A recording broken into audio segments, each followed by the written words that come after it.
여러분 안녕하십니까? 오늘도 참으로 좋은 날입니다. 하나님의 영광이 여러분에게 넘치시기를 바랍니다. 저는 오늘 고린도전서 15장 29절로 34절의 말씀을 가지고 신앙의 기초가 되는 부활의 의미란 제목으로 은혜를 나누고자 합니다. 오늘날 우리 그리스도인들이 전하는 복음의 핵심은 예수 그리스도의 부활에 있습니다. 성경은 그리스도께서 만일 다시 살지 못하셨다면 우리의 전파하는 것도 헛것이요 또 너희 믿음도 헛것임이라고 말씀하고 있습니다.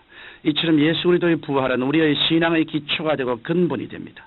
그런데 일부 현대 신학자들이나 많은 이단들 가운데서는 부활 같은 것은 없다고 주장합니다. 하지만 예수님은 분명히 죽은 자 가운데서 부활하셨습니다.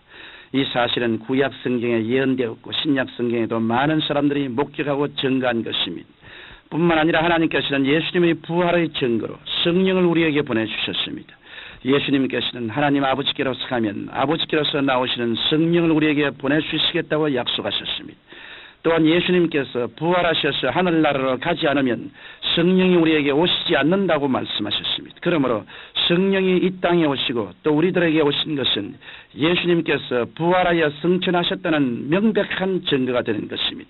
만일 우리의 가족이나 친지가 외국에 가 있을 경우에 그가 그곳에 있다는 것을 어떻게 알 수 있습니까? 우리는 외국으로부터 그가 보낸 전보나 편지 등을 받으면 그가 그곳에 있음을 알 수 있게 되는 것입니다. 이와 같이 성령이 역사하는 교회나 성령 충만한 사람들은 성령으로 말미암아 예수님의 부활 성천에 대한 확실한 증거인 예수 그리스도의 편지들인 것입니다. 그러면 예수님의 부활이 왜 그처럼 중요한 것일까요?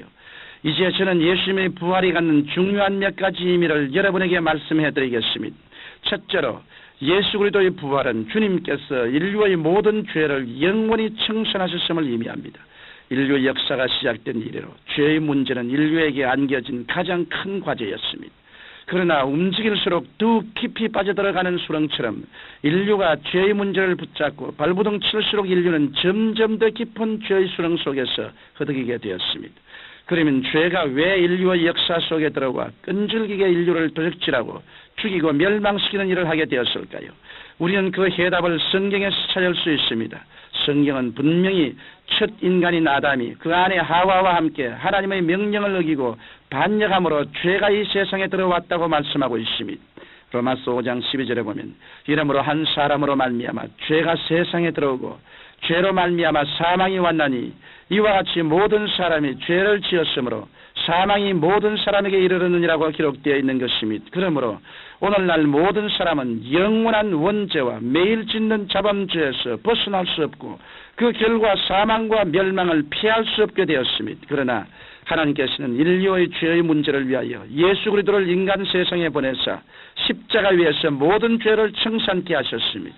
하나님께서는 죄를 알지도 못하신 자로 우리 인간의 죄를 대신 짊어지게 하시고 십자가에서 못 박여 죽게 하신 것입니다. 그러면 죽음으로 죄의 값은 모두 지불된 것일까요? 그렇지 않습니다. 만일 예수님께서 진실로 우리의 죄값을 갚으셨다면 죽음을 이겨야만 했습니다. 왜냐하면 죄의 값은 사망이기 때문에 죽음을 이기고 부활한 사람은 죄의 값을 지불한 사람이 되지만 죽음을 이기지 못한 사람은 죄의 값을 다 갚지 못하고 죽음에 붙들려 있는 사람이 되기 때문인 것입니다. 그러나 예수님께서는 놀랍게도 돌아가신 지 사흘 만에 부활하셨습니다.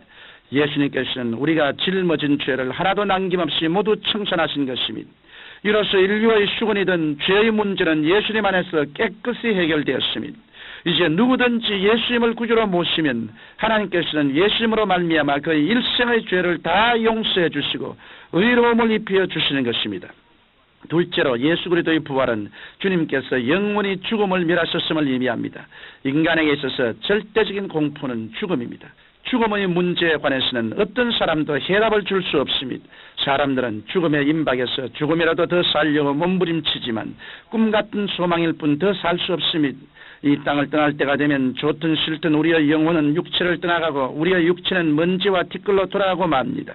사람들은 죽음의 문제에 직면하면 체념을 하고 받아들여야 할 뿐 죽음을 극복하고 영원한 생명의 소망을 가질 수는 없습니다.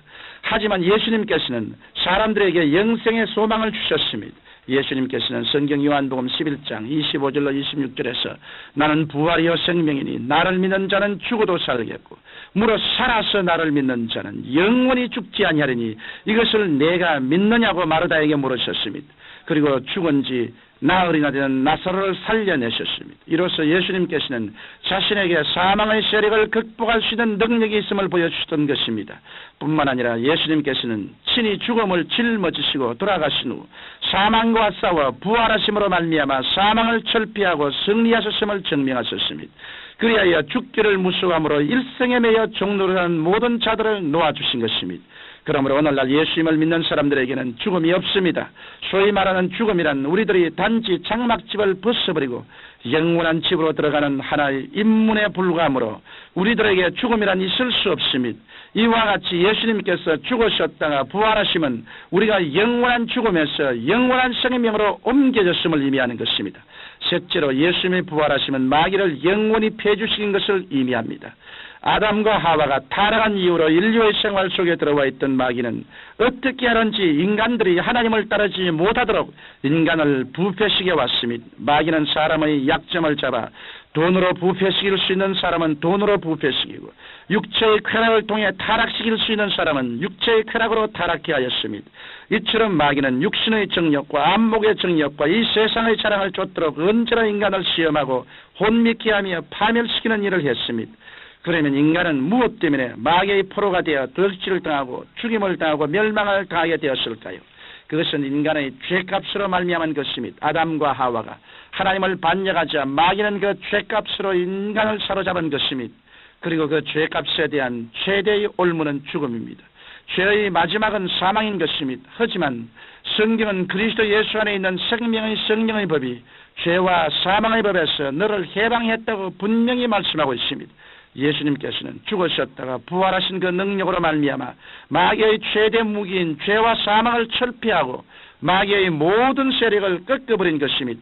이와 같이 예수님께서는 죽음에서 부활하심으로 마귀가 갖고 있던 모든 무기를 철폐하셨고 또 마귀를 이길 수 있는 성령을 우리에게 부어주셨습니다. 그러므로 이제 우리는 마귀에게 짓밟히지 않고 마귀를 대항하여 이길 수 있게 되었습니다. 성령이 우리 속에 와 계시므로 우리는 담대히 마귀를 대적할 수 있게 되었고 그의 종들인 귀신들도 멸할 수 있게 된 것입니다. 청취자 여러분, 죄와 죽음과 마귀를 부활의 능력으로 이기신 예수님은 오늘 성령으로 우리 가운데 와 계십니다.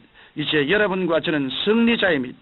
승리의 영이신 성령께서는 바람같이 역사하시고 생수같이 넘쳐나며 불같이 타오르고 있습니다. 그러므로 성령님을 인정하고 환영하고 모셔드리십시오. 그럴 때 부활의 영이신 성령의 능력으로 우리는 죄와 죽음에서 구출되고 마귀의 모든 괴계를 멸하는 승리의 삶을 살 수 있게 될 것입니다. 살아계신 아버지 하나님, 이 부활의 아침에 그리스도 예수 안에서 모두 다 부활의 놀라운 생명을 체험하게 도와주옵소서. 예수님 이름으로 기원하옵나이다. 아멘.